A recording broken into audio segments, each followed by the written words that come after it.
Well, here we are, ladies and gentlemen. Yes, we're back for another Block 9 Live Lounge brought to you by us. Yes, it's myself, Mike the Crazy Pilgrim, and tonight we have Carl the Green Giant, as he likes to be known, with his beautiful background there. Andy's also with us tonight, and we also have Harvey in with us. Evening to you all, gents. Carl, how are you feeling? Are you feeling a bit more energized for Saturday? Are you still thinking like it's going to be another shit show? Probably the latter, Mike, if I'm honest. I think it's going to be a hard game, isn't it, on Saturday? And Huddersfield got a result during the week as well, so they'll have a bit more confidence than what we've got. But I'm hoping something's happened on the training pitch this week to give us some kind of impetus to go up there and put on a performance at least. Yeah, absolutely. Yeah, Huddersfield did win. I think it was either 3-2 or 3-1 against Mansfield in the EFL Trophy on Tuesday night, which, folks, means I don't know how they lined up their squad, but they're not going to be as fresh as us. Andy, you've had a pretty good day receiving a nice new little iMac that you've managed to repair and you've been allowed to keep. So that's nice. So there's a positive. Guys, we're looking for positives. But anyway, how you doing, mate? I tell you what, I'm actually feeling very positive for Saturday. I'm looking forward to the game. I'm hoping that we're going to go and turn it on. Whereas last week at Wickham, I thought we're not going to get anything here. But this, leading up to this weekend, I think we're going to get something, Yeah, no, it should keep be this. Well, I we don't do official Block 9 wine glasses, but I've got my tea. This is apple juice, mate. I'm softer tonight. Harvey, it's good to have you on, and we're sort of giving a bit of a segment to your show tonight. Obviously, Harvey does join us when he can, and he also kindly sends us his post-match thoughts as he's at the ground, which we also shared after that disaster on Wickham on Saturday. But yeah, Harvey, how you doing, mate? Yeah, I'm all good. Thank you for having me on. I've got to quickly give a shout out to Queen and Constitution First, Football Inside. A few of the boys are watching, so hello to them. But yeah, I'm doing okay, thank you. Pleasure to be on once again, and it's been a bit of a morbid week, hasn't it? Really, I think, especially the last few weeks. Being an Argyle fan, you've had a lot of bad news, a lot of bad performances, but a bit of positive is the new signing coming in, and hopefully he can take an effect coming into Saturday. Yeah, definitely. And look, we've got a lot of people in tonight already, so let's just read out some of those that are in. Party Gamer Boy, otherwise known as, I hope I've got this right, is it CJ? Correct. Thank you. Who plays in goal for our team that we sponsor, Tammet and Foley under 15s. Evening, CJ. Stephen Cooper's also in. He says, evening, Mike, looking forward to tonight. Stevie Watts is in as well. They're putting these emojis in, but all it says on the screen is hand pink waving.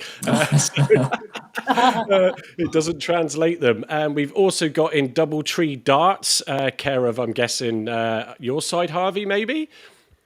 Yeah, I think that's Liam. Yeah. Fan club. Basically, it's Harvey's fan club. No one else. The GOAT Harvey England. I mean, this is the highlight of his vlogging career, folks. It's coming here.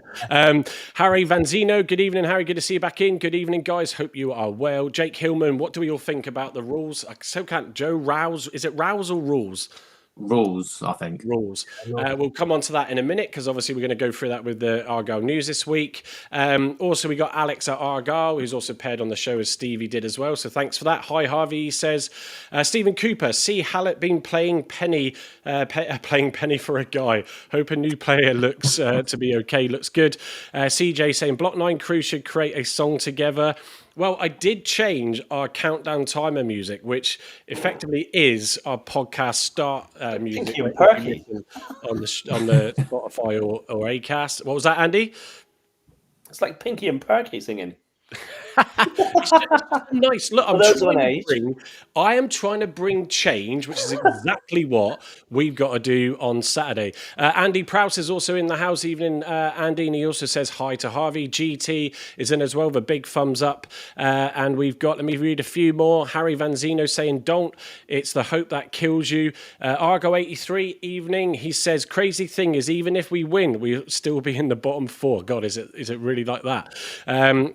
Yeah, look, let's go. And Bo Sundrup as well, mate. Let's see Bo Sundrup in the house. Yep, and Stevie Vaughan as well, a friend of the pod and our chat group. So good evening to you, Steve. So, what have we got for you tonight, folks? Well, we're going to go through some of the Argyle news that's happened this week and touch upon a few things there.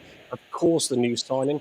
And it wouldn't be a live lounge, really, without a couple of slides. Paul Burns' interview as well with the Herald. There's a part of that he did with Chris Errington. We'll dissect that. Carl put out his views and shared them on the podcast channel recently. I think there's some bits to sort of break down within that. And then, of course, we will go on to a bit of a story about Harvey and how he got into vlogging about Argyle and how that journey has looked for him and how he goes about doing it. Because we don't want to just sit here all night and moan about how bad we've been and are we going to turn it round or are we not?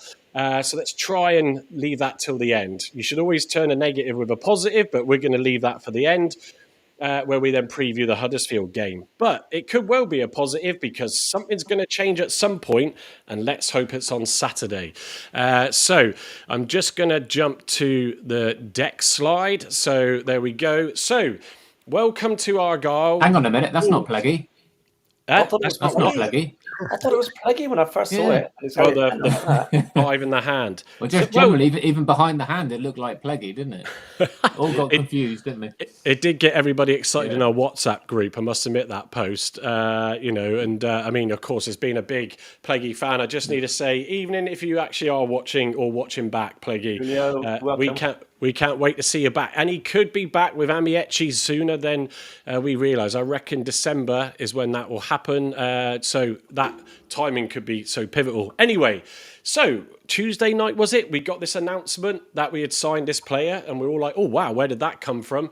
Joe Rules, however you want to pronounce it, joins us. So what does Joe come with? What's his background and all that, if you haven't found out already? I'm sure you have. Anyway, so yes, he's a central midfielder and he's been at Cardiff City for about 14 years. He left the club in the summer, effectively ending his football career to a degree. So we did get him as a free agent. He's signed until January so far.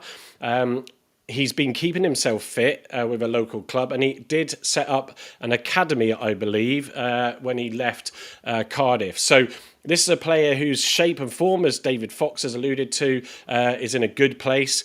There's no way he would be taking on a player to then only sort of like potentially start him for the odd game and then he goes in January. We're going to obviously look to get him in very early. 389 league appearances for Cardiff City, scoring 33 goals. He's got the leadership and experience that we need. Former club captain at Cardiff, extensive championship and Premier League experience. Career milestones was Cardiff Young Player of the Year in 2014. So I'm just going to flick to this next slide. But before I do, let's just go back to the group shot. I'll go with you, Harvey. When you heard about this signing, what was your immediate thoughts and reaction? A relief, really, to be honest with you. I think I'm not the only person, especially in this live stream, that's been crying out for a midfielder that's got a little bit of experience, someone who's going to get in there and know when to shut games up, know when we need a bit more intensity. And I think this signing is going to give us that. I think that it's come at a bit of a bad time with obviously everything that's happening with the club. I think we needed him just that couple of weeks earlier. But hopefully see him get some minutes and hopefully see him help turn this ship around. Yeah, I mean, Andy, we've really struggled, obviously with Joe Edwards falling foul of injury, coming back and then getting a silly red card and then missing 3 more games. We've lacked a clear leader on the pitch to really get the guys together. Joe obviously then picked up another niggle and he does and has seemingly seen off the pace. So we absolutely right now need someone that's got that experience and has got that leadership on the pitch. Yeah, I mean, hopefully he's going to bring something new to the team. He's going to bring some leadership. He's a bit younger than Joe, isn't he? I think Joe's legs are going now, and I think, I don't say hopefully, but I think this is going to be his last season for us. And who knows, Rolls might have a good engine on him, You like the pun there? Good engine, Rolls. He's going to be Rolls Royce. He'll be a Rolls Royce. Yeah. He's got a good engine on him. And hopefully he'll have a year or 2 with us. I hope we sign him. I hope he's good for us, and just that little bit of leadership in the midfield where we're lacking at the minute. There's not been anyone in there since Houghton, really. to take it by the scruff of the neck and drive it forward. Yeah, well, Carl, will he be the Rolls-Royce Wraith for Argyle? I think he's got, there's a lot of positives to take out of it. And I think the biggest question for me, but it was straight away nullified in Foxy's comment, is that he has been keeping himself in shape. I don't think Argyle would have just taken a punt on, let's just go for someone because they're a free agent. They're a free agent for a reason. I also know, or from his video, you watched it, that he obviously knew Joe Edwards at Yeovil. So there's part of me that wonders if a little phone call to a mate happened saying, we're in a sticky position. What are you up to, mate? You've been keeping yourself fit. Why don't you come down? Yeah, possibly. And I think the club were looking at him for the last couple of weeks, so it hasn't been just out of the blue. There was talks happening, as cleverly confirmed in his interview today. And in Joe Rule's interview, he did mention he spoke to Sean Morrison and Joe Mason, who used to be Argyle players and Cardiff players. And I think after he spoke to them too, I think his mind was made up, especially after speaking to Cleverly as well. I think he enticed him down here. He liked what he heard from him. And like he said, he was waiting for the right club. He probably had offers from lower down, probably Leagues 2 and non-league, but he wanted to hold out for a club that he could still... And he still believes he could play at a decent level, and he still reckons at League One he can still perform at this level. Obviously, he's been training at Aldershot for the last 3 months, so like he said, he's football fit, which is good. So he is raring to go. Yes, he's not match fit, but that will come hopefully. And if he's given 15-20 minutes on Saturday to build him up, leading into the Bristol Rovers game, which I'd imagine he'd probably start in. Is good. My next door neighbour is actually a Cardiff City fan, so I did ask him a few questions this evening, and he basically confirmed what most Cardiff fans have said on X after the post I put out yesterday regarding, he's a good lad, brings bags of experience. Yes, the injury records is very doubtful, which is always going to be the case probably with free agents. They're going to have some problems with injuries, but if we can keep him fit, he's more than capable of being a good player for us at this level.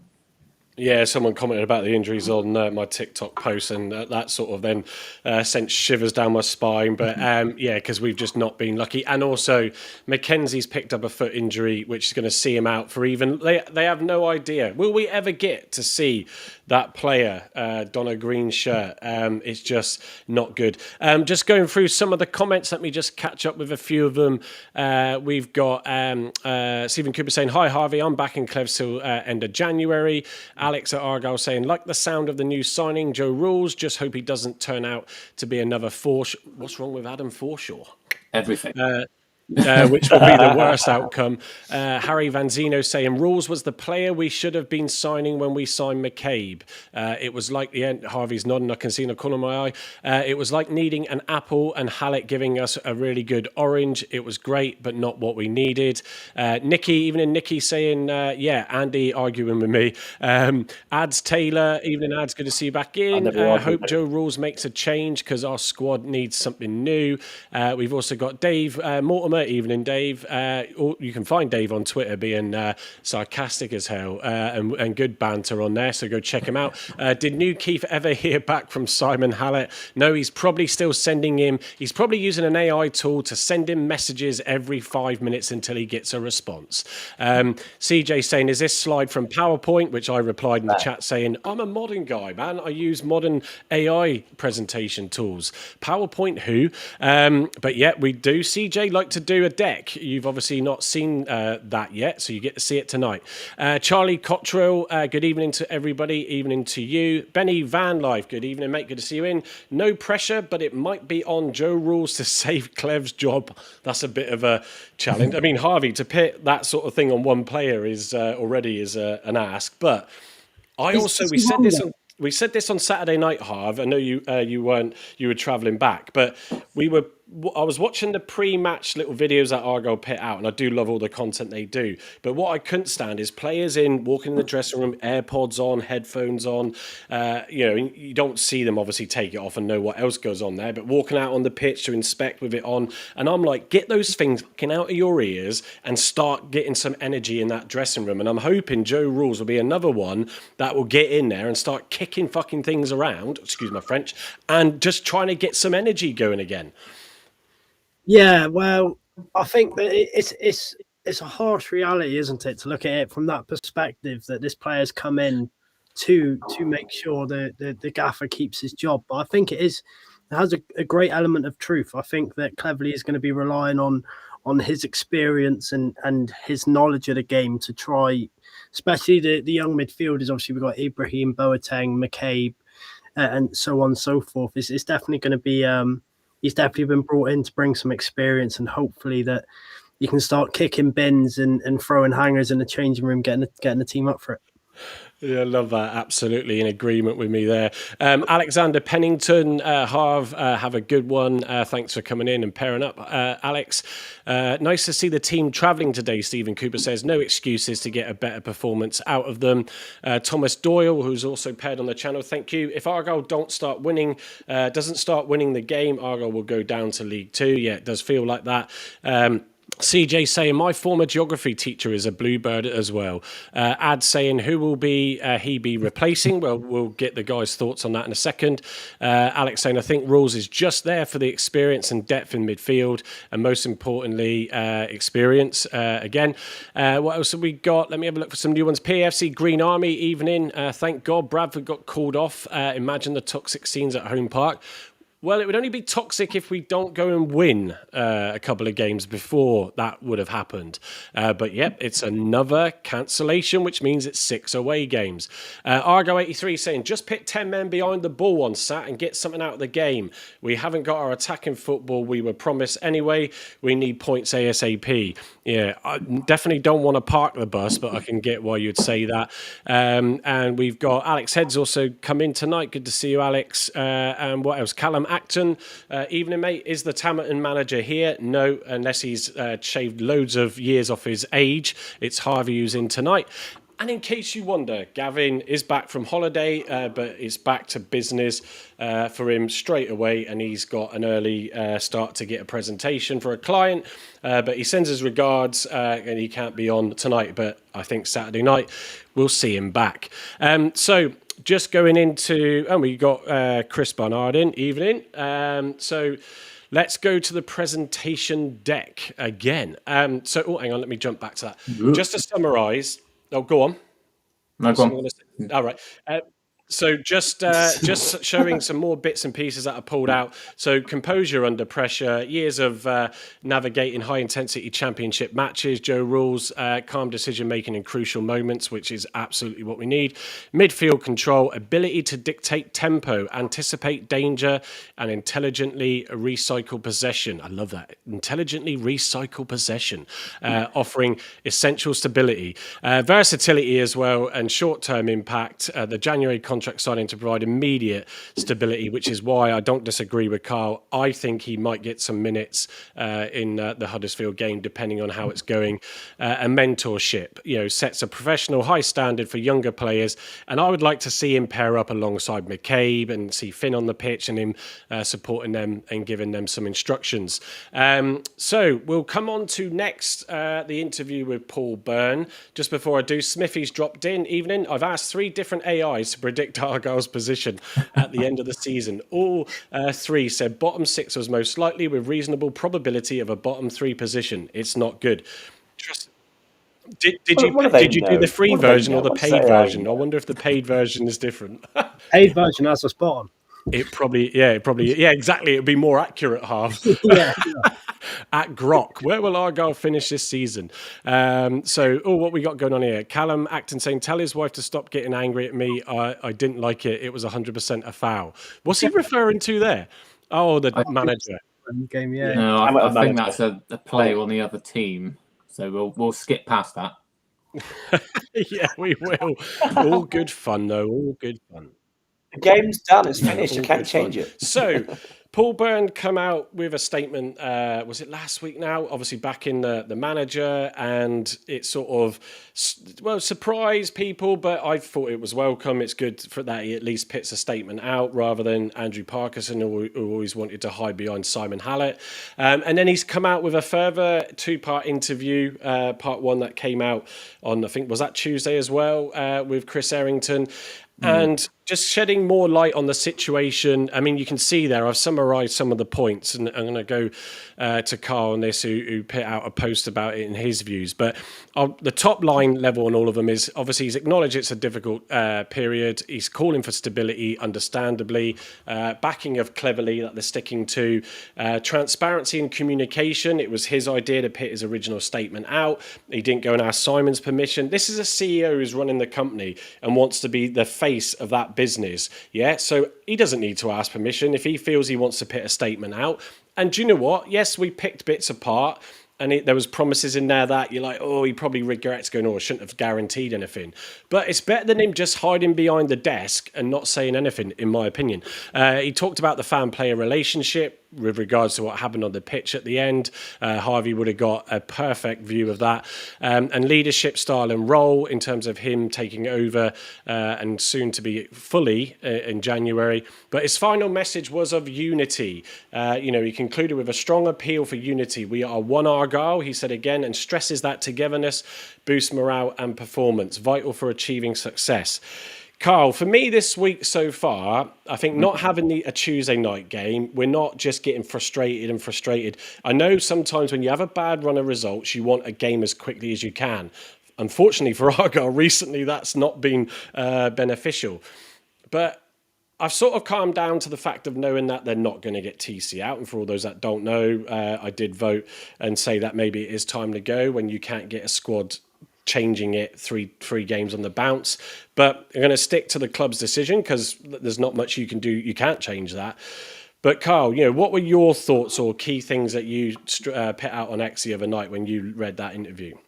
Yeah, before I get into that, it's kind of like you can't win in a way. I mean, if nobody came out and said anything, it's like, why don't the club come out and release a statement in regard to on field performances and basically the start to the season, and then someone has Paul Byrne, who's not obviously started his role yet, and he's been criticised as well. So whatever you do is going to be wrong. But I think it was the right thing to do. I still back my decision. I think he's going to be a good appointment. I think Parkinson was the complete opposite of what Paul Byrne hopefully will be. He seems to be hands-on, approachable, likeable. It just seems a bit more professional when he talks. And I thought that it was a good statement. Slightly alarmed when he said they aren't concerned regarding recent performances and results on the pitch. Obviously, they know it's not been a good start. It just sensed there's a little bit of a dig towards the fan base there. I know Cleverly himself said he understands the frustrations, and we're a passionate fan base. Sometimes that will overspill, and I think the fans, especially at Wickham. What's happening? So Harvey turned around to drink a drink. You can drink it in front of camera, mate. I was just taking I didn't want to because it's a bottle and it scrunches, I thought he was about to start the Poznan. Right, for a vlogger, there's this button called mute, Harv, right? So you could just mute. Yeah. Go on, Carl, carry on. Sorry, mate. Have you found that button yet? It's a little button down in the bottom. It's a little microphone. Yeah. You just click that microphone and it puts you on. Is there an echo in here, gents? That's too much effort. I've got to move my hands to do that. I can't bother to do that. Oh dear. So yeah, go on, Carl. But Sorry, yeah, it's not just on the last few months. I think the fan base in general are just disappointed over the last couple of years, and it's just overspilling now with recent results. Obviously, the last couple of manager appointments haven't worked out for whatever reasons. I think we know that lack of experience and jumping into then going into the Rooney disaster was a nightmare, and now it seems like we're doing another wrong decision in Cleverly. I hope that's not the case, but I think there's just so much emotion pouring out now. I think just we need a result or a performance, or just see a turn in the corner from the boys on the pitch to see there's a glimmer of hope, because at the minute nothing's improving. Confidence is low, and maybe on Saturday things might come together. Maybe Joe Rules might have a little impact. Would you give a spark to maybe some of the younger boys in the team? But yeah, I mean, statement wise, it was fine, but I think it just leaves more questions in regard to them not being concerned. And the longer it goes on, when will they get concerned? Yeah, and I think this is, we discussed this at length as well over the last couple of shows. So I've stressed that obviously it was picked up, and I think you alluded to it just then is, he admits his lack of football experience. And the one thing we've all talked about in terms of the last, sort of couple of years in terms of we've probably lost then having, some really good, strong football experienced people on the board in some way or in the club in some way. And for Paul, for me, the reason I believe, and I stand by this, firmly believe that Simon Hallett appointed him is because when you've put in 20 to 30 million or whatever it is into a business, whether it's a football club or whatever, you're looking to someone that you can trust to look after it. I've seen it where I work, bringing someone in who you want to come from the outside into a senior role, running the business, and changes a few things and a lot happens and suddenly it's not going great. And when you've got a lot of money invested, you want to protect it. And I believe he appointed Paul, who's been a non-exec on the board and had advised in meetings as well with the board as it was then. For me, that's like, right, I need someone to come in that I can trust. And then what Paul needs to do is build the club or the structure, around him, and then hopefully bring in some experienced people. So, he appreciates that he doesn't have that knowledge, but he will get that understanding very quickly. And obviously this situation is a big learning curve when he's not really in the role fully, but I bet he's doing a lot of hard work. I would expect he is trying to juggle both jobs. Harvey, sort of, how did you look at that statement? And at least if one thing, he is trying to communicate and doing it more than one statement. He's done this interview. And Paul, if you watch him, would love to get you on and equally have a chat. But yeah, what's your thoughts on it? Yeah, sort of what's already been covered. I think that it's good that he's trying to communicate with the fans. I think certain things he said, which Carl's alluded to with him saying about the form and stuff, it's probably a bit worrying that he's not recognising that we are in a bad run of form. And I think that the most worrying thing about our form is what I've said time and time again on my videos, which you've seen in the post match, is that we was a championship club last season, and now it seems as if we're a struggling League One team. But yeah, I think that's the main thing.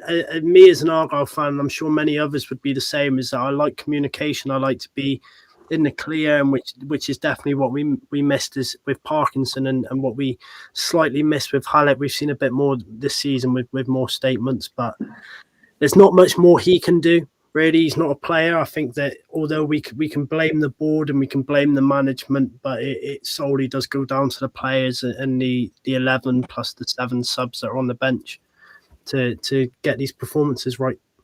Yeah, Harvey, I think, correct me if I'm wrong, you were of the view as well after Saturday that you think a change is needed. Before that, in the video that we shared on the previous one, you were sort of still in the not sure, like a bit like Carl and I really, and Andy, but it was difficult. You were at that game on Saturday, and I said, folks, I didn't want to go too much on negative, but just because you were there and you're here tonight, you said in your video it was the most toxic away end you've probably ever seen since you've been vlogging since 2019, and that can't have been a good feeling. No, it was horrible. It was horrible. It was like I said, it was anxious. It was extremely toxic, especially when you've seen Hazard and Talai come over to the fans and receive that sort of stick. But well, like I said, I don't know if it was stick or what was going on, what was said, but I think it was very unlike our club. I think, especially from being down from the southwest, we're not a big establishment, are we? We're quite a small seaside type place, and should be full of community. And I think from Saturday we've seen the complete opposite of that, and it's certainly something I don't want to get used to. It's stuff that we see online or videos of other teams, London sides and teams up north, Middlesbrough, for example. Not for a side like Argyle now. No, exactly. Just looking at some of the comments. Shane Harris, evening Shane. Good to see you in, mate. Look forward to seeing you when we do make it back to Home Park. Shane sits in Block 9 as well. He said Andrew Parkinson grew the club's turnover dramatically off the pitch, and I think Simon tapping out on further investment led to his decision to leave. Yeah, look, we've done the Andy Parkinson thing, but for me, he should have gone at the end of the season because all of those situations were under his tenure, and that's where sometimes you have to just take the fall. Andy B, good evening, Andy. PFC King, 20k a week. Please put that glue back in the cupboard. Graham Byrne also questioning that. Do we have to pay the full 20k or part of it? Evening, Graham, by the way. We look like relegation fodder. I'm missing the comment where this 20k was mentioned, and I'm trying to see it. Anyone? Graham Byrne, do we have to pay? No, it's related to something I think was made a note from PAFC King, but I can't see it now. Anyway, it doesn't matter. So look, I think for Paul's point of view, there could be an element of naivety in that statement. I agree. And I think for me, this is where something has to give on Saturday, because I can personally, whether it's in, say, in one of our stores, for example, or the club, except no one turning up and the same, I'm going to say it, the same shit show happening again on the fourth occasion. That I just cannot accept, because confidence is one thing and motivation and all that stuff, but they've had a good week now to train on the training pitch. They travelled up today, as Stephen Cooper has noted, and that's a good thing. Get them ready and get some old-fashioned boom boxes in that bloody dressing room, turn up the volume and get out there and actually make some bloody noise. They might do, we just don't see it. Make some noise so that home dressing room knows, oh shit, they've really come for it today. Pit them on the back foot from the get-go. So that's really good. So look, let's just see what happens. We can't force the change. It's for the club. We can only vocally change that, but hopefully we can get back into winning ways. Mate, just before we move on from that, one thing I can agree with is his statement on the unity. We've got to be united as a fan base if we can. I know it's really hard because we're not seeing games at the minute. Harvey's going to games away from home, and we're losing terribly away from home. But we've got to try to keep that sort of unity as a club, as a fan base, as a club. Because if we start losing that unity, then the club's just going to spiral down and down and down. No, absolutely. I understand the frustrations. I hear the frustrations. It's generally sort of highlighted by a certain person in high-profile social media, which I'm not going to mention their names, so I don't want to give it any credibility. But the unities as fans is so important, because when we start splitting, then you're not I think very far with the main problem is, sorry, Mike. I think the main problem is for away from home is the fans would be on board if say on Saturday, right? We go there and we lose 3-1, but for that 90 minutes of the game, we give it everything. We attack the defense. We have shots on goal. We defend well. We as a team we're solid, but we just get a bit unfortunate. Maybe the ref's not on our side. The problem that is spiraling with the fans, that half of the fans we've got is in the club is very much win, lose or draw, they'll still clap, and the other half is a bit more harsh, a bit more expecting. If the team isn't playing well, then that causes the divide, I think. Or Harvey, or the lady that actually booed and clapped straight afterwards. Oh, don't start that. Well, she was booing, saying sacked in the morning. Boo! Yeah, and that, I think that's what sums up a big part of our fans. Really, that's what sums it up, which is annoying. Yeah, no, it is. It is. That's for sure.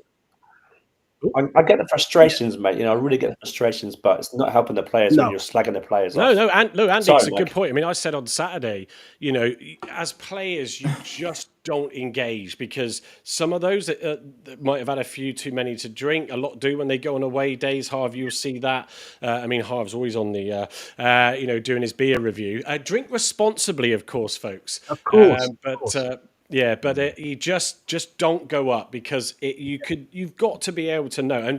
And actually, in fairness to Brendan Wiredu, he went over and pulled the Hazard and Talal No, it was away. Ibrahim. Ibrahim did that. Was it? Yeah. Oh, was it? I thought it because I Ibrahim. thought I recognised his fashionable arm No, band. So Ibrahim. if it was whoever it was, if it was Ibrahim, if it was Wiredu, then fair play to him because just don't get involved. Because do you know what?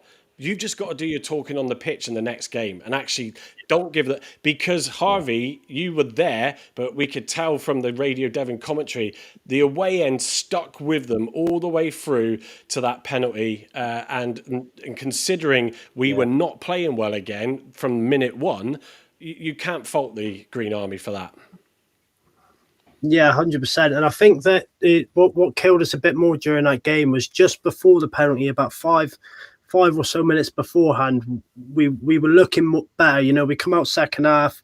We come out. We didn't. I can't recall us having a shot, but we was pressuring their defence, and then we got hit with a penalty, and it started going downhill from there. And by the time the second goal went in, there wasn't an ounce of positivity coming from that away end. But it's a difficult one because fans do expect a lot. I think.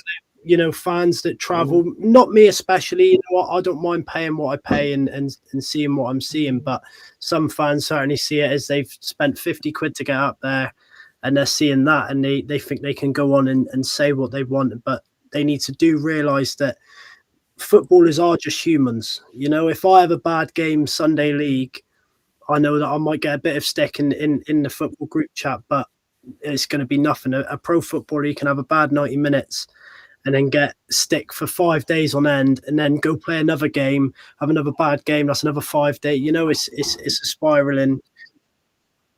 Mentally, you spiral down, and it's not helping the players mentally when they hear you're not fit to wear the shirt. They may not be fit to wear the shirt, but don't air it on social media. Don't air it. Well, you can air it there, obviously, because the platforms these days, Andy, obviously allow for people to do it. Some are worse at it than others, and you just have to. You have to just live with it. That's just the nature of the beast these days, for sure. And CJ, no, it wasn't me who said they should be respected for going over Carl. And if I'm not talking out of turn there, Carl understood and was fine with them going over. But for me, just it's too toxic. Stay out of it. Alex at Argyle, fans are massive in football. I don't mind Argyle losing if we perform. But the FA Cup probably the best competition ever in England, if not the world, besides the World Cup. And we do that compared to last season is unacceptable in my opinion. Stephen Cooper saying, I'm so glad Alfie May is not playing for Huddersfield yet. We're going to come on to that in the preview later. And Andy Prowse just dropping in saying, we have enough injuries. Let's stay away from creating mental health issues for our young players. Let them feel supported in public. Yeah, that is... We should do as best we can. And like I said, the fans did stick with them for all of the 60-odd minutes or whenever that penalty went in. So moving on quickly, I'm just going to check just a few more comments. But before I do that, actually, because I like to come with surprises, so I have one tonight. Please don't forget to subscribe, give a thumbs up, and obviously press that bell if you're watching on YouTube. If you are watching on X or Facebook, please then go and make sure you follow us. We've got a good number of you in tonight, so thank you for joining. But yeah, I thought I'd come with the new graphics tonight. The next step then in the presentation deck, turning all this negative with positives. So obviously Harvey's done a couple of shows with us on the Block 9 this season. We get the videos from him at the end of each game, which is great to put up to give you the raw fan emotion after a match. Please give us a positive one on Saturday. And so I said to him, look, we didn't want to talk too negative tonight. And I think we've been fairly good up to that point. You can't avoid the situation. But I said, let's go and talk about your journey. But Andy, there's a connection that goes back a bit. I mean, Harvey is young, but yeah, come on. What's the link between the two of you? Do you know, I taught him all he knows about vlogging and stuff like that, you know. I taught him all he knows about reading and writing. This young man, right? I was Harvey's TA back in the day when TAs were good. And, but Harvey, so Harvey went to obviously the same school as I did. Really good lad. We've got a lot of time for Harv. So really glad to have him as part of the Block 9 as well, because he's a top bloke and he's going to go far. So, Harvey, do they still have the inkwells and quills when Andy Yeah, It was inkwells and quills, that's mate, why I struggled to write, because Andy was getting these quills out. I couldn't. I know, they're terrible. Yeah. Ink everywhere. So Harvey, look, there's a montage that I put together from stuff you sent me of some of your journey. Obviously, there's tons and tons more. But yeah, Harvey's got his YouTube channel. You can look it up if you don't already. So please go and do that subscribe thing that I showed you just now. Harvey England. Is it just Harvey England, or Harvey England YT is your X account, isn't it? Just Harvey England on YouTube. So look for that. It is good content, guys. Yeah, so Harvey does sort of 10 to 12 minute wrap ups. I'll get him to take you through it, because that's what tonight's about. But I did pull a couple of slides together. So so your journey, Harvey, started in, as you said to me, May 2019. The channel kicked off with Plymouth Argyle versus Scunthorpe United. That's what it's picked up anyway. Marking the beginning of a dedicated fans' visual diary. So tell us what got you into the idea. Obviously, you went to a few games beforehand, but then what got you thinking, do you know what? Why don't I vlog about this rubbish? That would be a good idea, wouldn't it? Yeah. So I was always that kid in school, you know, how you get it, people in school that do their own YouTube channels and stuff. And I've done it for years on end, on and off, doing whatever videos, you know, days in the life. And I've done a few Argyle vlogs previously. And I used to sit in the Lyndhurst end with me and my dad, and we used to sit quite close to the front, and around us was a lot of disabled people. I think it's fair to say that a lot of people that had challenges. You know, there was a lady that sat by me, and she always stands out because she used to go with her best friend, and she couldn't really see. And you know, seeing people like that every week, and seeing people be there for a couple of weeks and then not for a few weeks, and then when you see them again, I didn't have the money, I couldn't go, or it's not accessible and stuff like that. So it was sort of an eye opener, and I thought, sort of decided one day, and you know what, YouTube's a free platform. If I can give my own fan experience from it's a free service for anyone that can't go to the games. That it's not going to be bang on, it's not going to be the exact same, it's going to be as close to, and that's what I try keep it at, you know, a good fan experience. Yeah, it's well, as we've learned, we were talking this week, it's like 18 months or so, Carl Andy, isn't it, since we started this journey. Never thought in a million years, I said it before for those that join us regularly, myself, Carl Andy and Gavin, even when he's on, would ever think that we would have an Argyle podcast and do live streaming and all this jazz. You know, it takes a lot to get the shows ready and going, and I thank the patience of my family for that, because what you see here and what's put together still takes me a couple of hours to do, and the guys help as well where they can. So we want to bring you our story. And Harvey, for you, sort of getting ready and getting set up, just take us through now that journey of, because you do a bit recording before you leave the house, on the road, then obviously post-match thoughts, and then the end. So yeah, give us a rundown of that. Yeah, so I like to be very organised, and I like to have routine. So before every game, if anyone's watched my vlogs, you'd recognise I do the same things before every game, and it all comes from this magic book where I write down. Hang on, let's Andy, can you score this writing, please? Oh, well, it's much improved from the days of it's back to front though. Oh, that's the camera. Yeah. So I always do like the previous encounters, the league standings of that game, and then just a brief summary of any news that's happened in that week. And I feel like that gives a nice insight in before the game. I know that most people don't really want to hear it, but it gives a little bit of an introduction sort of towards the game. And then it's a bit different for home and away. For home, I'll be straight at the ground. Often I'll have a pint with my dad in the concourse, but if I'm away, I'll do a beer review and get to the game and watch it unfold. Yeah, it's to say. I mean, folks, it's all individual clips. What Harvey does do as well is he films a little segment. I don't know. Do you just leave the camera running, Harv, or do you see a bit of build up and you go right? I'll go straight to record. Yeah. Because I've always played football, in the back of my head, I can sort of understand when there's something gonna happen. So I've always got my phone and my trusty tripod by my side. As soon as I see something, I'm up ready for it. So, but yeah, it's not very often I miss anything, but there is odd occasions. Yeah, maybe we should throw you in the dugout. What do you actually use, Harvey? Your phone, or have you got like a separate video? No, I use my phone. Before it was obviously stolen, I had the 16 Pro Max, so the quality of it was just as good as a camera. So, yeah. Have you ever had any incidences when it's failed to record, or you've like missed something out of the edit or something's gone wrong and you've like lost all the footage or something? Has that ever happened?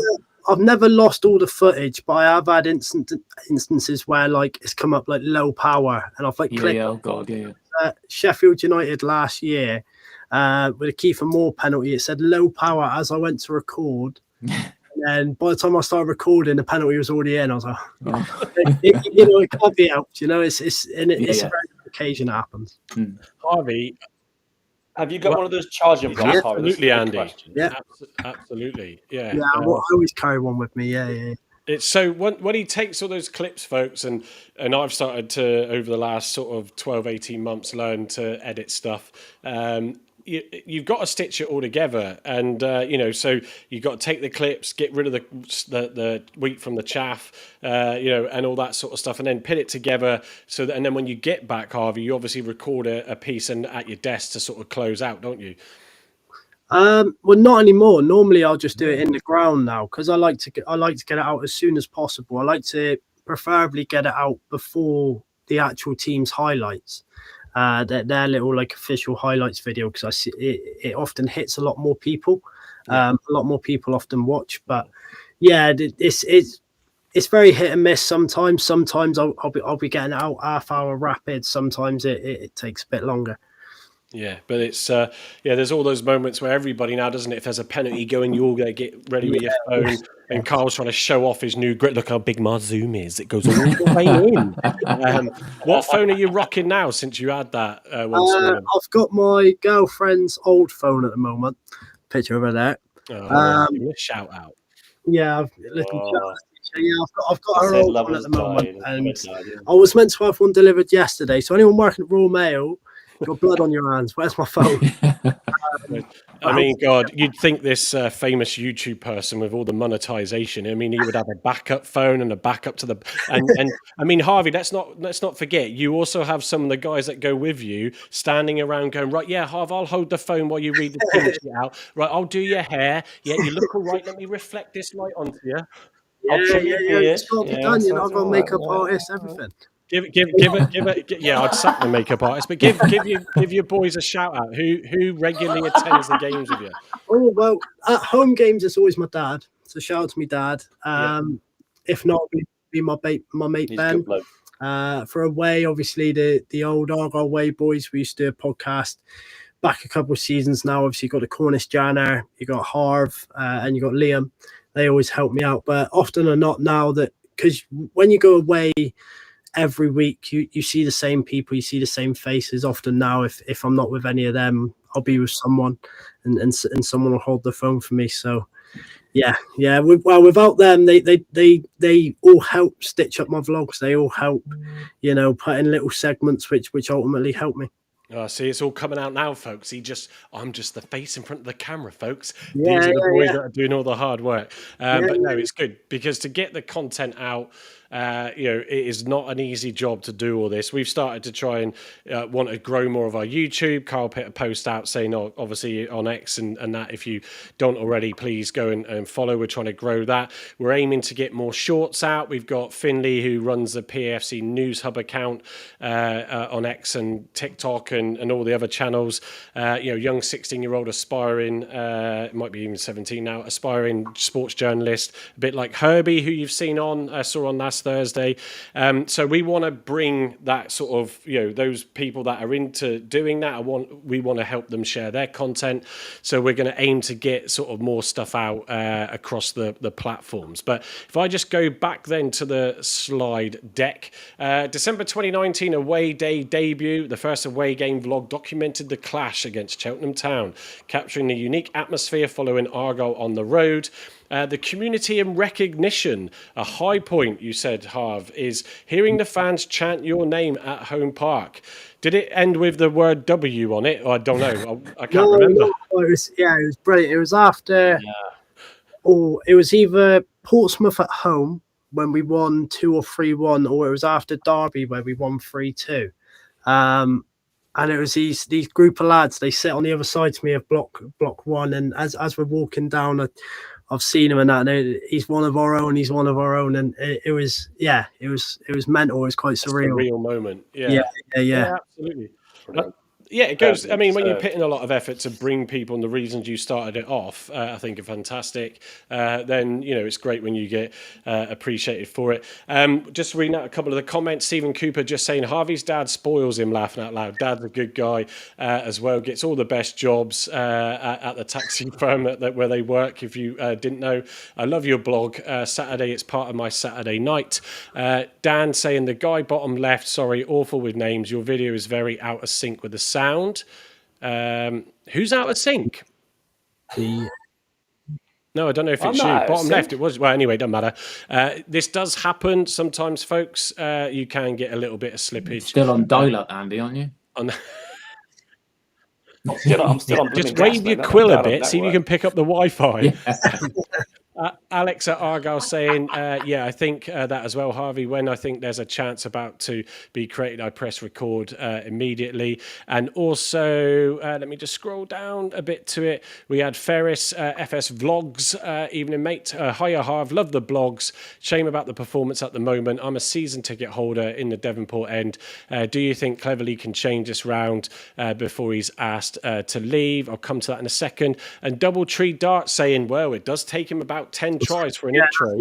Yeah, that's Liam. Yeah, we've all been there. We've all been there. Even Carl and Andy when they've done some TikTok videos as well. So all good fun. All good fun. Let's just answer that question from Ferris. Then I said earlier you were of the out camp. We're obviously going to have to stick with him a bit more. But after Saturday, there's no arguments, and if there isn't an improvement, regardless of the result, there has to be a change, doesn't there? Yeah, I think it's a tough one because I was very much like this with Foster. Although that I can, in the back of my mind, I can think I don't want someone to be at the football club. I also, as a fan, I don't want to cause bad atmosphere. I think that I am swaying towards more Cleverley out, but that isn't going to stop me going to every game, supporting him, cheering him, and supporting the team.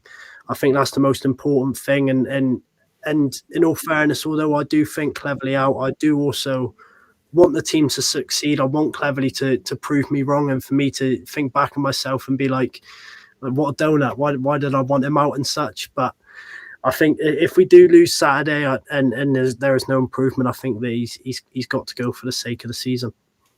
Yeah, exactly. It's a tough one. It is a tough one. Right, let me go back to the timeline. So, unforgettable matches. Key memories include celebrating the league win at Port Vale away, the electric atmosphere against Liverpool at home, and the final game of the season against Hull City.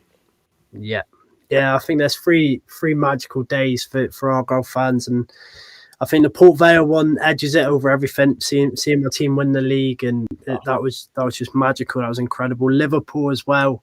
I think what the best moment about that whole game was the Conor Hazard save in the last minute, where I think that's when only then I started believing that we was actually going to win the tie. And a funny story of Hull City is because that was the last game of the season, I didn't actually sleep the night before. I was full of nerves. I couldn't sleep. I was sweating all game, Remember that? and having that relief, that just that at full time when we knew we stayed up was incredible. Yeah, it's I had a very good memory additionally of that Liverpool game because I put a random bet on, bet responsibly, of course, if you do, and I rarely, literally ever bet, and then came away with a few £100, but I literally cashed out as that free kick was given, and obviously, yeah, he did pull off a blinder of a save to tip it over the bar. Doubletree Darts saying, if Cleverley goes, who on earth do we bring in to replace him? And that is another issue which we discussed last week. It's not just as simple as get rid of him, yeah, and who do we then bring in? Because it could be a worse situation, but it doesn't mean to say that it wouldn't work either. But God, I hope we turn it around, like I said at the end of Saturday's show, because we don't need more disruption, and we want to just get on and rebuild. Holly Foster, get on, Harv, with a hand purple blue piece, which doesn't turn into an emoji again. So Harv waving back. So to further add on to Harvey's vlogging journey, high, lows and milestones, overcoming challenges on this one, facing verbal abuse at Ipswich away. Well, actually, my dad's down here for the weekend from London, and he's a massive Ipswich fan, so hopefully it wasn't him. An incident with pennies at West Brom and struggling with motivation during the lockdown period. Yeah, go on, break those down for us, Harv. Yeah, obviously I think vlogging now in general, I think it does come with a lot of pros and cons, and the cons being that you are judged as a person of the content you make, not the person that you are. I remember at Ipswich away where we lost 3-2. I come out of the stadium and Argyle fans and Ipswich fans both giving me stick, and I've grew quite a big backbone, and I'm quite versatile to what people say. I can shut up my mind quite easily and ignore it. The West Brom one, that one was probably the most challenging time for me as a vlogger. I remember there was a lad a few rows up lobbing pennies at me. One of them clipped the back of my head, but luckily I'm rock solid. It didn't hurt. But yeah, that was very much was he not just donating to your channel? Yeah, but he missed the pot. The pot was the hood, and he just kept missing it. So, but yeah, no, I think things like that, people are always gonna.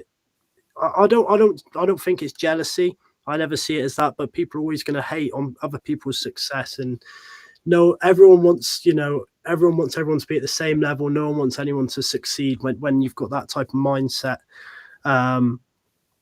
So it's one of them things you're going to get part and parcel with it. Any young vloggers, I know Alex at Argyle, he's starting to do some vlogs now. Does a great take on them. And you know, when you get to that stage, everyone gets to that stage where you're going to get stick, and it's sort of your moment where you decide if you're going to carry on or stop, and you've always got to carry on and not let them win.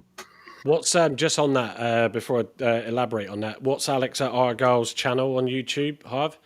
Alex at Argyle. Yeah, of course, because he's signed in under YouTube. I'm just going to go and find his channel and just tick subscribe, which I've just done now. So please go and do the same to support any Argyle fan in that. Obviously, it said in that piece as well about the lockdown period, but just elaborating on this, we've discussed it. Andy touched upon it, the mental side. Andy is a professional counsellor, so go and give him a shout if you really do need to get over your Argyle troubles or any other troubles. And he's a dab hand at taking his dog out for a walk, so why not go for a walk and have a chat.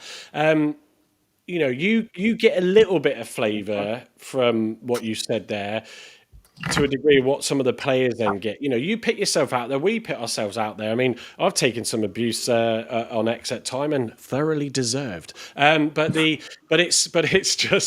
it's one of those where you just have to brush it off, either try and turn it and get it into banter in some way.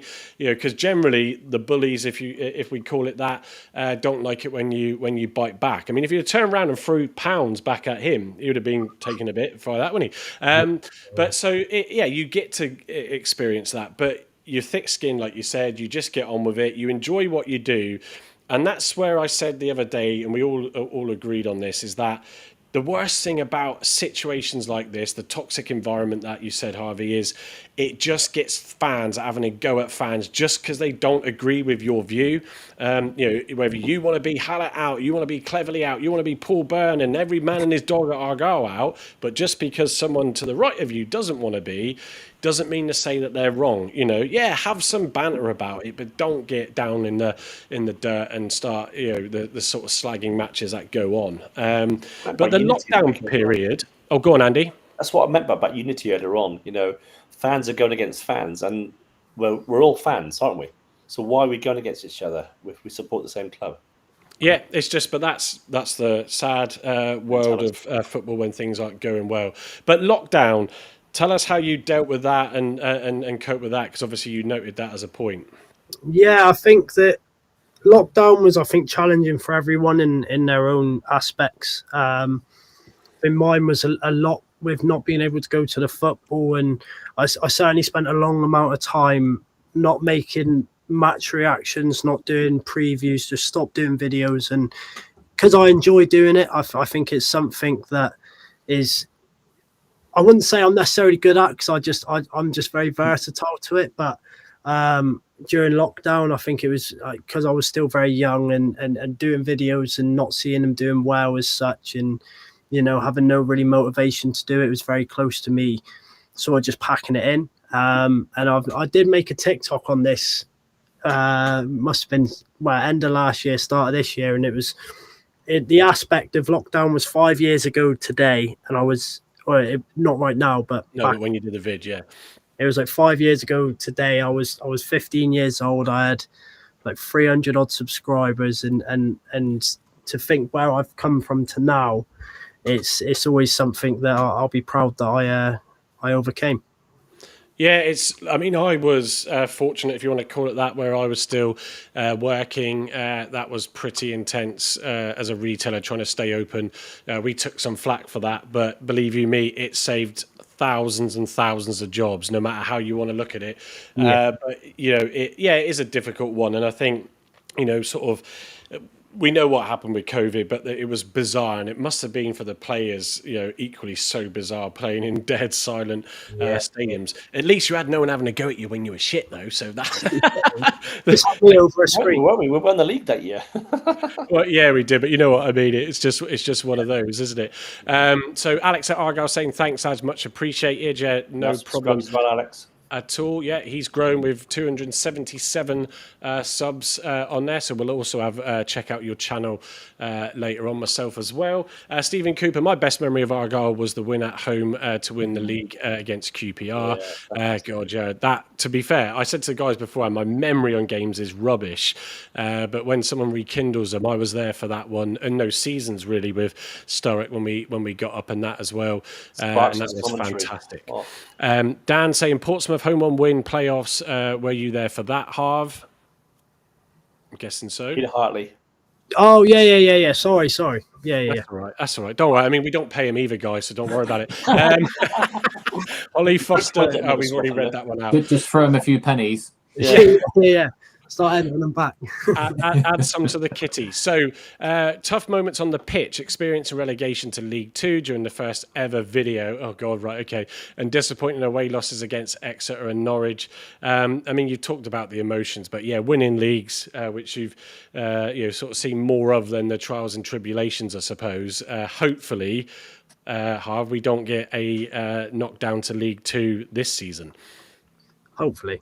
The Grand Tour. So, guys, I did ask Harvey, how many miles does he think he's racked up? How many grounds has he been to in his time since blogging since 2019? A cumulative journey of 20 to 25,000 miles, although his car insurance doesn't say that. It's 6,000 a year.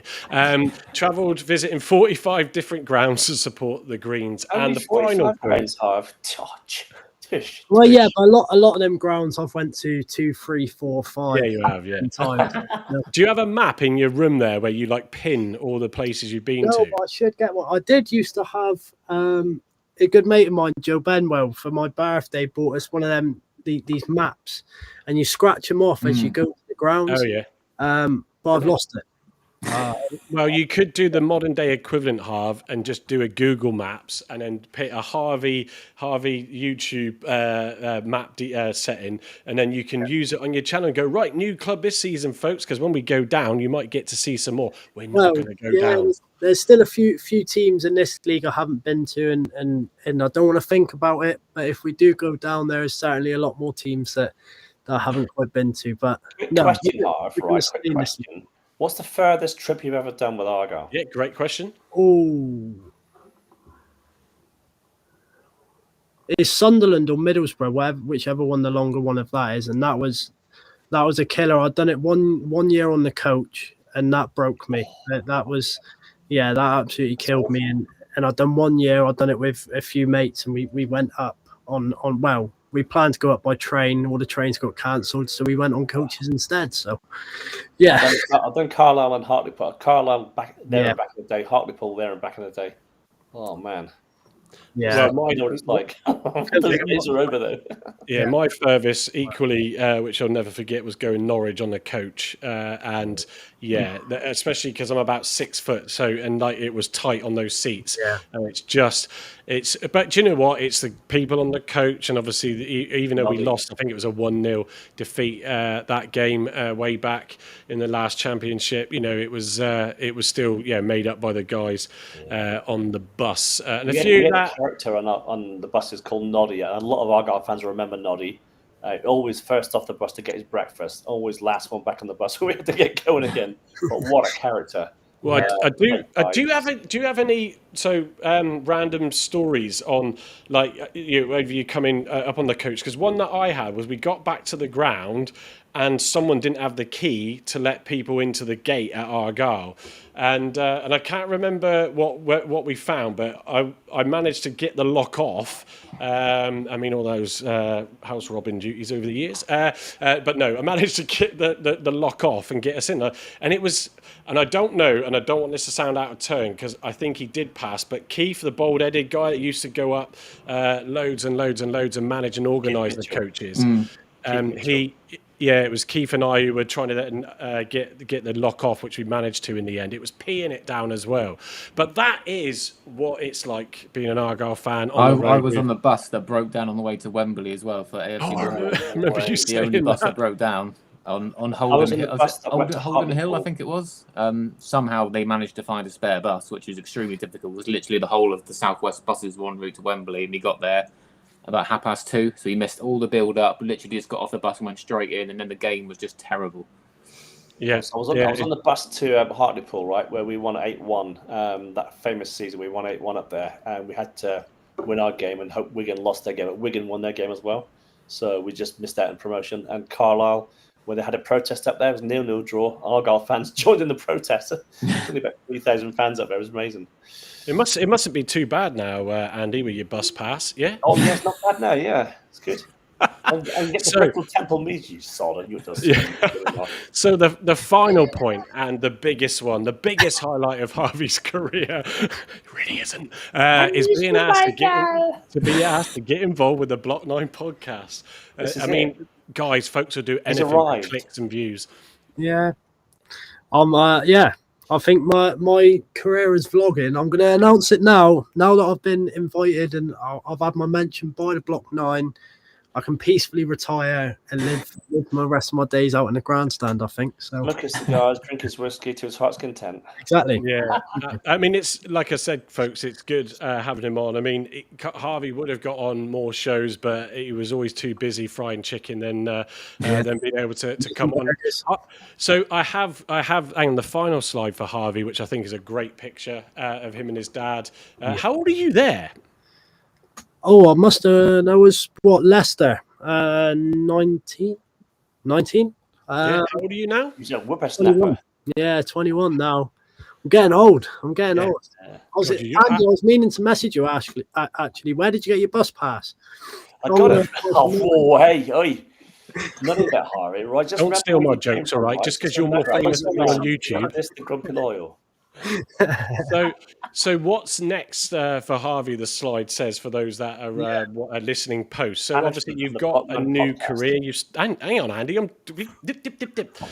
You've got a new career, Harv, haven't you? So what is it you've gone into recently? I can't speak about it too much online, Ooh. but yes, Ooh. it's a very good career. It's hopefully going to get me very wealthy-ish. I don't know. No, it's something this a lifelong career that I'm very happy to be involved with, and I think my main next steps is just to solidate everything that I'm doing. I think that I've grew something really well with my YouTube, and I think that it's something. It's not only Don't take my joke, Michael. Aren't you? no, yeah, it's something with my channel. It's something I just want to keep growing, keep doing what I can do, and keep putting videos out. Mainly for the reason that I started, so that we can get a wider range of Argyle fans and fans that aren't fortunate enough to be in my position and be able to go can have a good view of the game. Yeah, that's about it. Really, I'm happy. I'm living my life. Is that different to, because I was referring more to a other job change, but did that happen or not? He's looking at me confused, so I'm going to put it in the chat, private chat. Yeah, that's what I'm going to keep doing. I'm going to keep taking me grandma shopping on a Tuesday. That's what I'm going to keep doing. Shopping with Nan. Yeah, no, that one, the one that you've messaged me about. Yeah, that's the career I've gone into. Okay, well, I'm not, folks. I'm like this. Why is it so top secret? Yeah, no, I didn't think it had to be too secretive really until my first day, and they said that you shouldn't be mentioning it. I was like, yeah, I mean, we want to keep him in this job, but I mean, if they've done a background check, I mean, did they just look at your YouTube channel? I know. Won't mention it. Getting sacked in the morning. You can't be saying that, Harv. Well, if Tom Cleverley can keep his job, I can keep mine. How about that? That's what I've said to Chris Dawson for years. Anyway, so Alex at Argyle say, my channel would originally be called Alex's Argyle Analysis, and I thought that's too much because I was going to do analytics, but if I'm vlogging, what is the point? So I changed it to Alex at Argyle. He does say he is a young lad. Alex, let us know how old you are in the chat, unless you know, Harv, but he says, sometimes I can be quite aggressive on my channel if players are not putting enough good performances in constantly. That's why I get angry. Hey, we all get angry. As long as the only thing I'd say, Alex, is still keep it respectful. But actually, yeah, do you know what? You're going to give your view, and if you're more angry about the performances, then you tell everybody. And when you see Harvey, you go up and tell him what you think about what's going out on there. No, that's the main thing. That's something that I especially learned doing YouTube. Is that it's all a learning curve. I think that if anyone's watched 14. Me from in 2019 till I started until now, I think the main change you'd see is just my maturity.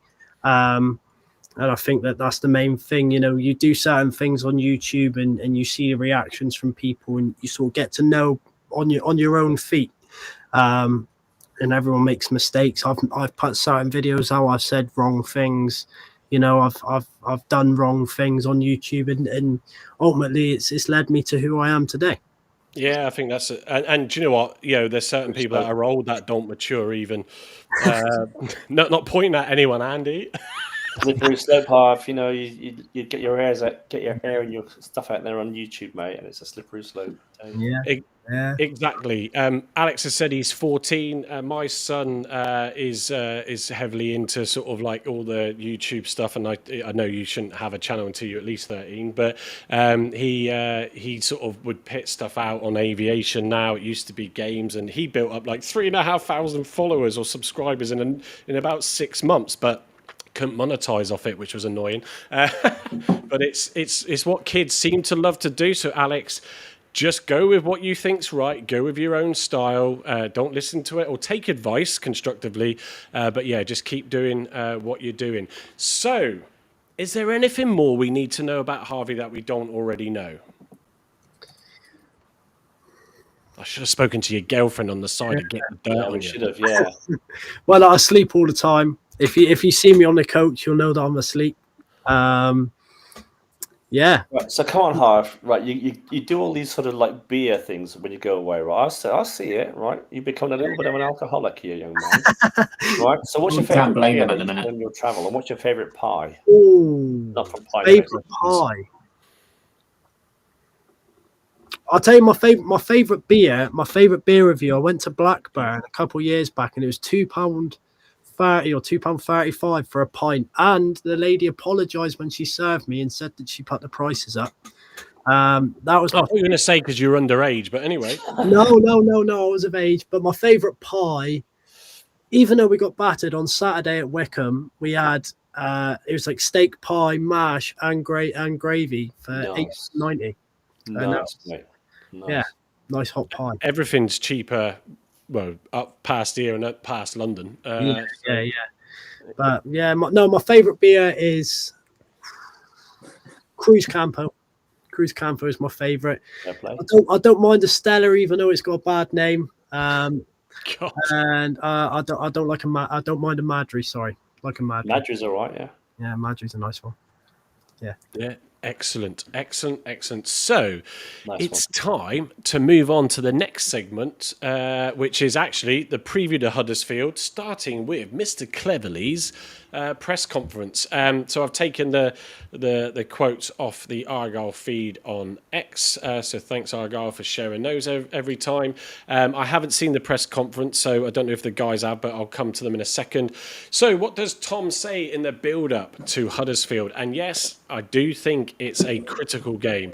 But while we've got now another 3 away games, including that one with Bradford being postponed, I think he's going to get all those before, unless it really goes bad tomorrow. So anyway, on Joe Rule's impact, he says, cleverly highlights Rule's experience, fundamental skills and quality as a vital additions. His left-footed presence and set-piece ability address key team needs. Actually, the set-piece side of it is something that we've needed recently.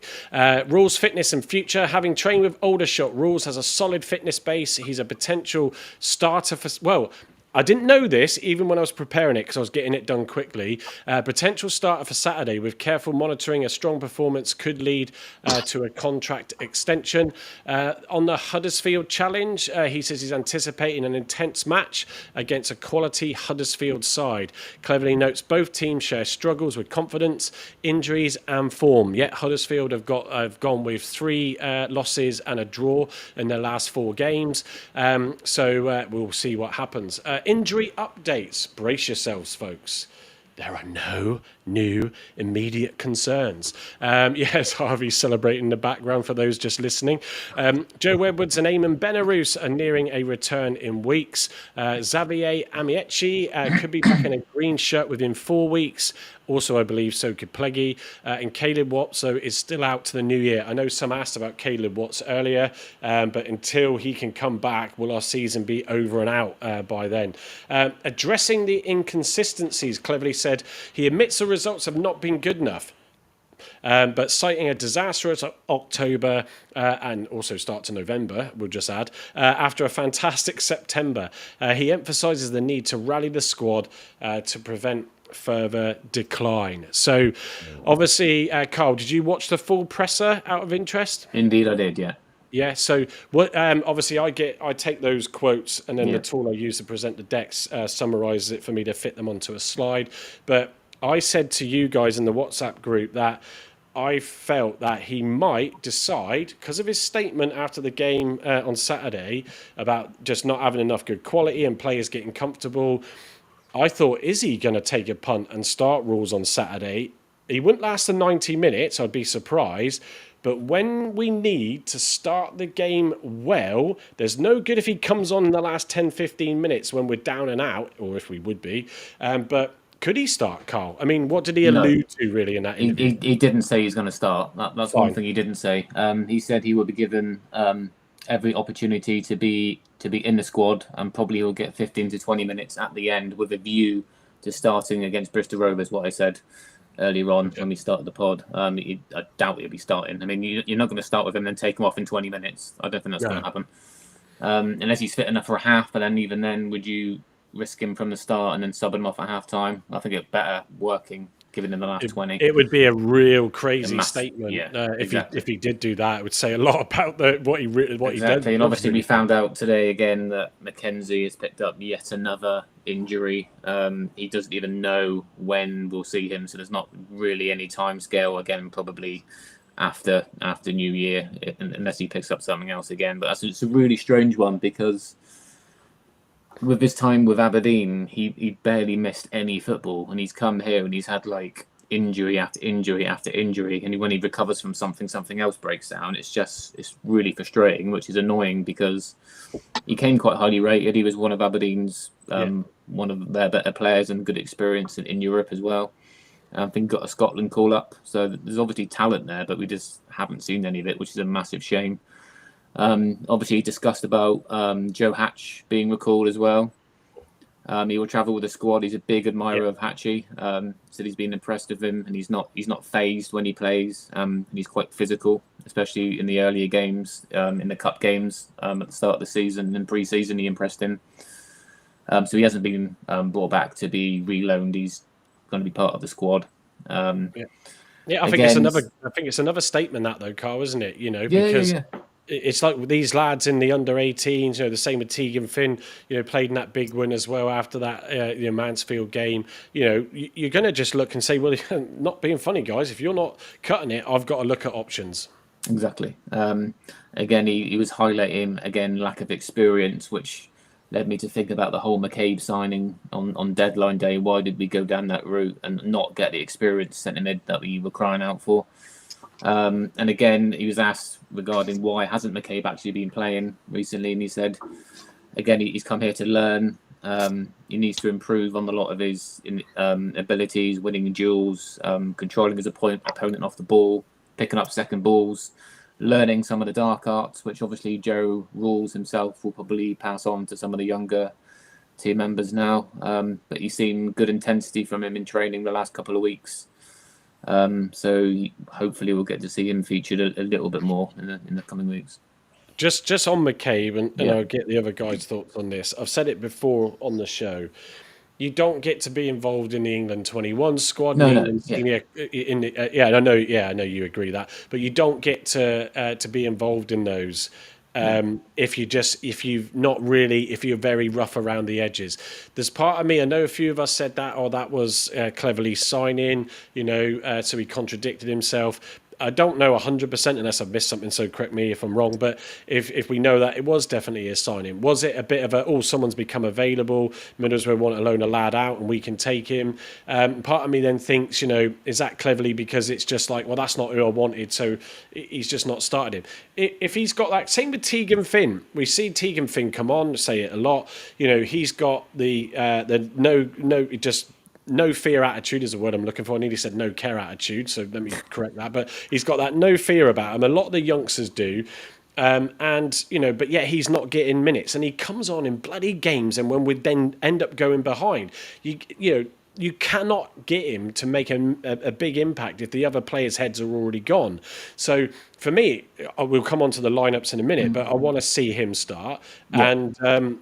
And at the end of the day, he's got that quality. He should, we're lacking quality, yet we've got this England talent, and then we're not using him. So I'm going to disagree with Tom, but then respectfully, I'm not there on the trading pitch, so I get that. But when you've had players like that on the bench that you think could change a game, and you don't use it, and you consistently select and not a great squad overall, when you've had the opportunity to use them when it's been going wrong, I think he's made a mistake. So I think in isolation as a signing, he'll probably be decent. Like you say, coming from Middlesbrough, highly rated in the England setup at an early age. I think just that the timing of the signing was strange. Like, we were just crying out for that old-headed, experienced player, and we ended up getting someone that's hardly played any EFL games. About 7, didn't he? Seven professional. That's what you were holding up, right? It's not a lot. And obviously maybe that's why he was struggling in some games he was playing in, and Tom cleverly kind of pulled him out of the limelight to work on some things in training, which I guess is what's happened with his reference today in his comments. Yeah, I didn't know he'd only played 7 games, so that's a fair shout. But It you've reminds me a little bit, Mike, of Alfie Yeah. Devine. And do you remember we brought a Devine in, didn't we? And Phillips in the same season, didn't we? It reminds me very much of those 2 young players. They came in a bit raw, had a go, took a long while to get into it. And I don't think Devine really did very well for us. I think Phillips did. But Devine was we played Devine out of position, didn't we? And we played him in his correct position on the final game of that season. He was absolutely quality. Yeah, I think, and like FS10, even to your mate, is pointing out McCabe is technically the best footballer in the squad. Trouble is, we need more quality in and around him. Exactly that, and he would flourish, and that's my point. I mean, they've been brought in spells. I think he had the odd start, but where the squad then isn't able to come together, and players like that have been at clubs and they've grown up with bigger, obviously, academies and players that are all fighting in those parts of the country to get into get themselves recognised. And I think, this is where those sort of players, Finn included, rely on the players around them to do their job and come forward and create, not go, I've got the ball, I'm scared, I'll pass it back to Soups or Mitchell. Voodoo's in tonight. He's just joined us. So evening, Voodoo. You might have been in a bit earlier, but it's your first comment that I've seen tonight. So good to see you on. He says, how ironic. Cleverly is criticising others for lack of experience and end product. And Carl rightly saying, what time do you call this, Voodoo? Let me go back to my slides. We'll move on from Cleverly. And obviously, Huddersfield, so some key facts. I mean, they had a good start to the season. So they're currently sat in 9th with 6 wins, 1 draw and 6 defeats from their 13 games played. But the last 4 games, they've had 3 defeats and a draw. So the manager there is under pressure. The crowd are getting on his back now. And it's... They sacked the manager, haven't they? No, not yet. No. Oh, sorry. No, I was going to say, I was like thinking, how did I miss that? But, no. So it's probably... If they lose on Saturday, he may well go. Whether or not Cleverly goes or walks even, if it's a disaster, it'd have to be a disaster for them, I think, to make the decision. But see, that's what I'm thinking along the lines of now, that we can't afford to sack him, and not a case of we're hoping that he walks, but I think there's a little bit of that in there as well. If the form continues, we as a club don't take that chance of sacking him because we can't realistically afford that, and we're hoping that he's going to end up walking and saying, enough's enough. I'm not the right man to turn us around. Yeah, I mean, we'll see. We'll see. We all want him to turn it around. Of course we do. But we've got to see some changes because it doesn't help anybody. Goal statistics wise, with roughly 17 goals scored, 1.55 per game for all those that like the stats, and 13 conceded. Their matches often see considerable action. That might send shivers down your spine. Offensive strength and defensive weakness. Huddersfield boasts a top 5 attack in League One, but their defence ranks mid-table or worse, indicating a potential vulnerability. Harvey, the big concern for me on this is, let's face it, with Exeter, Mansfield and even Wickham, they weren't great teams. Like, they wasted chances. They did direct balls, diagonal balls, and cause our defence all sort of issues. But their finishing and their end product wasn't great. This is going to be, for me, Harv, all about who goes out there and starts with the confidence, because even though we're away, the pressure is going to be on them. But Christ, if they do turn up the wick with that offensive strength, then it could be an embarrassment if we're not careful. Yeah, 100%. And I think that this game probably comes in Huddersfield's favour with the pressure that they've got and the pressure that we're under as well. I do think it's going to be whoever scores first wins, but my heart or my gut is saying that this lines up for a perfect 0-0.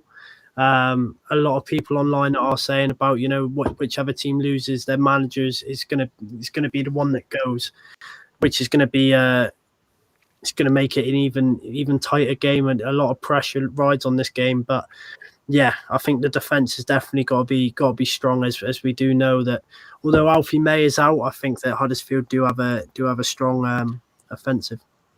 Yeah, they do. I'll come on to the next slide that will show that. But the problem is Argyle's offence attack is, I hate using the American terms at times, but the offence, but the our attack is non-existent. Don't forget, guys, it's also one shot on target. And that was the penalty since Wimbledon. So that I can't accept out of the poor performances as well. And then obviously with our defence being the weakness, it's almost like I can see why people are going, we're going to get mullered. I'm going that we're going to win this one. There you go, I said it. So if I go to the next slide, just summarises their offensive power. So their attack is spearheaded by top goal scorer Joe Taylor. New signing Alfie May adds significant attacking depth with him suspended and also out injured. It will be interesting then if that does unbalance them.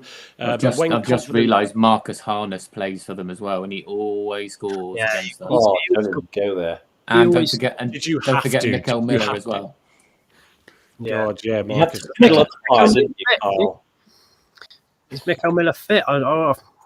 Mikel Miller's not fit, no. Who knows? No. Who knows? I was going to say, he hasn't been fit for his whole career, has he? I doubt he'll be making minutes. Thank you.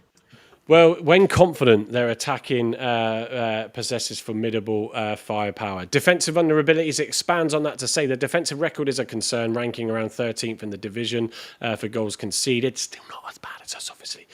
Prone to errors when defending from wide areas. Highly susceptible to set-piece vulnerability. Shame then that rules doesn't get involved in this game, I suppose. Often show poor concentration, leading to defensive mistakes. Well, we all know about concentration. So that is the presentation deck over with. We do have the lineup choices. We have got Carl's and we've got Gavin. So I'm going to go. Well, this is what Gavin sent us earlier. So evening, Gavin, or I know he's going to listen back on the car journey up tomorrow.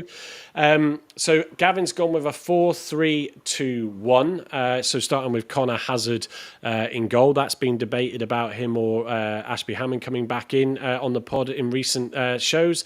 Back four of left to right, Brendan Galloway, Matthias Ross, Alex Mitchell and Cornell Sukes. Then a midfield three of Bradley Ibrahim, Law McCabe and Malachi Boateng. And then up front, supporting Talai, we've got Owen Dale and Tegan Finn.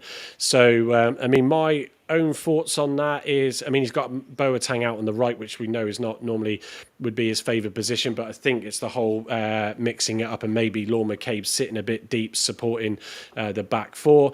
But I do agree, and I'm good to see he's got Tegan Finn on the right. Owen Dale, who is noted, causes a bit of a debate as well on the left there. That is supposed to be his more favoured position, not on the right. Andy, what do you think to Gavin's lineup? Only change I'd make there is bring in Rolls in for McCabe, probably. Oh, already for the first game? Yeah, at least start him. Because I think if you start with McCabe, you've got no idea what you're going to get. If you start with Rolls, then he's going to want to venture forward. He's going to have a certain sort of aspect of leadership out there, so he's going to be driving things forward for the club. But respectfully, we have no idea what Rolls is going to bring. And even though I don't disagree about him, potentially starting, like you just said there, Andy, and that is a long shot. And I think 15 years experience in top flight, more or less top flight football with Cardiff, in the top two leagues. A lot of games under his belt, a lot of experience. A captain, a leader. So. It's a big game, so it's a big game, and you've got to have someone in there like that who's going to grab it by the nuts and run with it. We haven't got Joe Edwards in there, but we want a leader. We want a leader. McCabe's not a leader, so he was be the one to drop in that position, and then after 60 minutes, bring McCabe on. Get a bit of pace in there.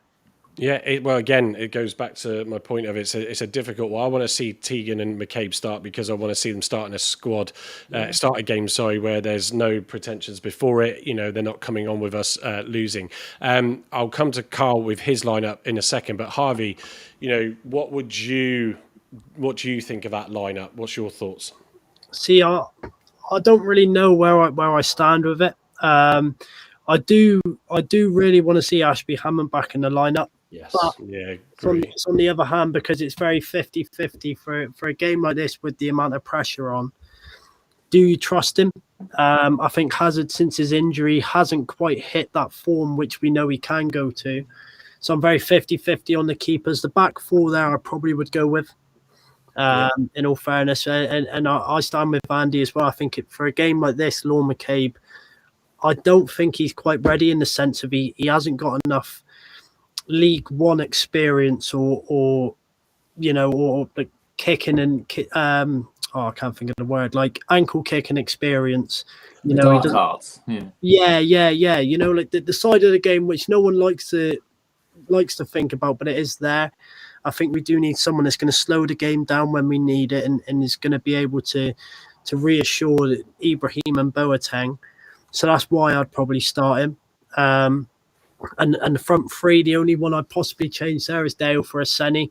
I do think Aseni is not getting the game time he deserves. I think when he comes on, he offers a lot. He offered a bit more than the others when he come on Saturday. But at the end of the day, whatever I suggest is probably not gonna happen. So whatever, and I just hope they prove themselves. Yeah, no, exactly. I mean, I would be sticking Owen Dale in because I think he's the only one that in recent games has actually showed some give a shit attitude on the pitch. I also think with Hazard, Mike, he's been up to the fans at Wickham. He's got a lot of stick. When I heard some of the footage of what some of the fans were shouting at Hazard, right, and booing at him, and has he got the bottle on the front to come back and then actually try to perform again? Yeah, well, it's a great point, and hopefully, if he does start, he proves to everybody that that he's going to change their minds. I mean, he did pull off some good saves in the game as well in there, but yeah, there's just something for me. Sorry, Connor, but I just think I want to see Ashby Hammond back in. Party Gamer Boy CJ is saying I would put Ross left back and Galloway at centre back. No, you don't want that attacking threat coming at a player that isn't quick already, and having Dale wanting to sort of worry about him even more. Let's go to your lineup, Carl, next. So we're going to bring you two now. I don't do lineups really, but I'll leave it to Carl and Gavin. So Carl, do you want to read out your lineup and why? So it's kind of similar. I think I've gone for a team which I think Cleverly will go for, not necessarily what I would like to see. Yeah. I mean, if we could do the one I went for, that I think Cleverly will start with. I mean, as a back four, that's what we can really go for. We haven't got any other options at the back anyway, so it has to be those four. I think we need to revert back to a four at the back because I think we struggled really in the last few games when we were playing as a three. I think Sorinola struggled at Wickham as well, so I wouldn't play him. I would go for our strongest back four possible. I don't think Rawls is going to start, and Cleverly's comments suggests that he's not going to, which I think is fair. He's played no football, so it has to be McCabe for me. Give him some time, and then Rawls second half. Ibrahim and Boateng. I'll continue with Patterson on the left of the three, and Dale on the right. I would like to see Tegan Finn start, but I don't think he's gonna, sadly. And again, same with what Harvey said. I would like to see Ashby Hammond, but I think Cleverly will persist with Connor in goal. Yeah, no, I think for me, and Patterson was a game changer with McCabe and Finn in that Mansfield game when they came on for what you could call a game changer in difficult circumstances. Hopefully Mitchell is fully over the situation, personal situation there that he's experienced recently. Ibrahim, again, to sort of come out and try and show additionally that fighting spirit. Boateng, because we couldn't watch it, Harv, because obviously there was no Argyle TV streamer whatsoever. How did Boateng look in the game to you? Because he's had two bad games now, hasn't he? Before that, he had two poor games. Yeah, I can't recall him really putting a foot wrong, but because I can't remember, it doesn't exactly mean he impressed me. I think that he is a bit of a workhorse and he is underrated at times, but he is also one that is prone to a mistake. But I think him and Ibrahim as a duo together, I think are solid. And on their day, they do well. I think our best example of that is probably Luton and Stockport, the games where them two play together. So hopefully we can see a bit of form like that. Yeah, no, exactly. And if there's anyone in the chat regarding Dale, is he more left or more right-footed? Because how do you see him, Harv, when you see him when you've seen him at these games? Oh, It's a tough question. I He has think played on. Didn't he play on the right at Mansfield? Yeah, the wing back. I'm pretty sure he plays predominantly on the right, but I wouldn't be angry to see him in the middle. No, that could work as a 10. Yeah. Yeah. I think that he's got the pace for it. I think he could, to make them 8 and 10 man runs, I think could be a positive. against the reason why, I mean, I looked it up on FOTMob just to check afterwards because it confused me, but and I think it was, and sorry, Pi, if I've misinterpreted you, but when he put his video out after that game, he said, why is he playing a player on the completely wrong side of the pitch? And I think he was referring to Dale. In Mansfield, I noted him getting back when I did the watch along that he was helping bloody Galloway all the time. And obviously Galloway's on the left side. So that's how I've remembered it. But I think he has a player, he is versatile. And someone put in the comments that we should try and sign him on in January. I think unless we are seeing a turn, I'm not sure. I think it's hard to know because Cleverly's playing a lot of players out of position, isn't he? So we don't know their natural positions. Probably why we're losing. Here's my beauty. Let's drop it on the table, see where they land. That's the problem, isn't it? Though, sorry to butt in, but we've got a lot of wide players that we play a lot of players out wide. Sorry, that would probably benefit more playing through the middle.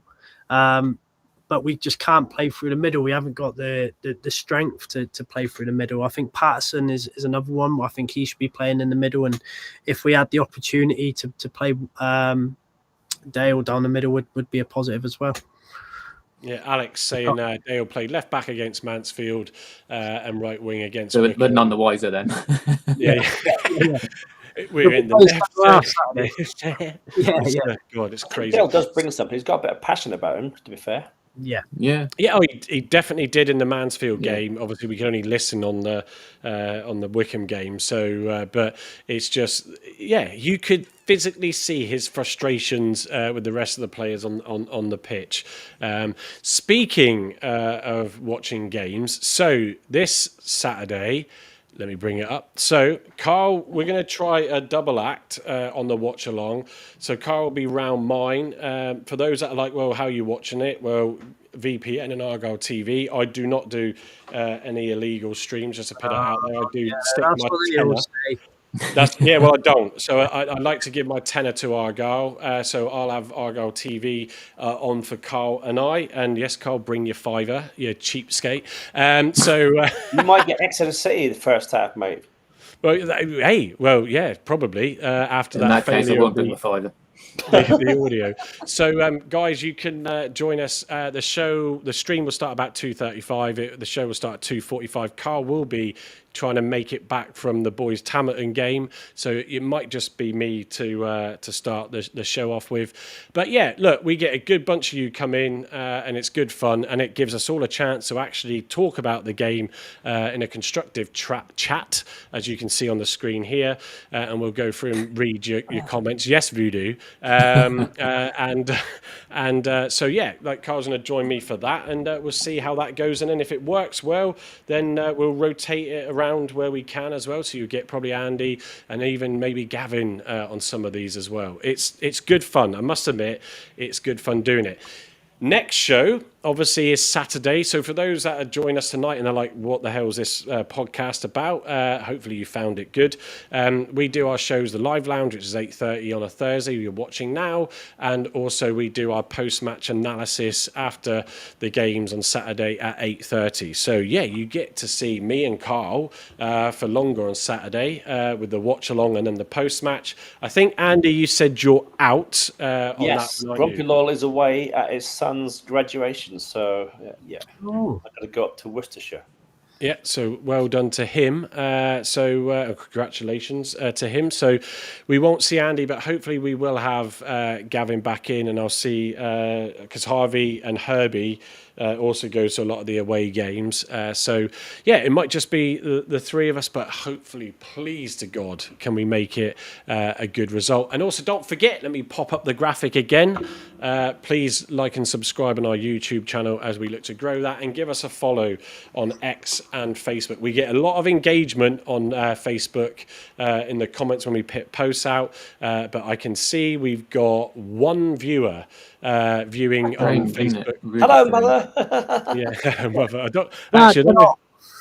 Say again. Dad, get off. Dad. So, but no, we appreciate all the people that are watching tonight. Ads Taylor saying your mic is being distorted by you listening to the audio on the game. Oh no, that yes, Ads is pointing out. Well, I started Saturday's live lounge when no one could hear me, and I couldn't work out why. So I'm pulling leads everywhere, and eventually got it sorted. I mean, like I keep saying, folks, this is a professional production, That of was course. bliss for that little couple of minutes, wasn't it, Carl? Just no, Oh. you could hear him. It was amazing, absolutely amazing. Yeah, so Carl won't be joining me for Saturday's Watch Along now. But yeah, no, hopefully sound to one side. The beauty of this show is we get in about 15 minutes beforehand just to check everything. And I was on my own and no one was there to check my sound. But yeah, look, it's all good fun. It's all good fun. So other than that, let's go then for final thoughts and score predictions. So Carl, what do you want and what do you think the result? What do I want and what do I think? They're two different things. What I want to see is a nice 4-5-0 win for us, but realistically, I just want to see a turn. Try and get my word, put my teeth back in.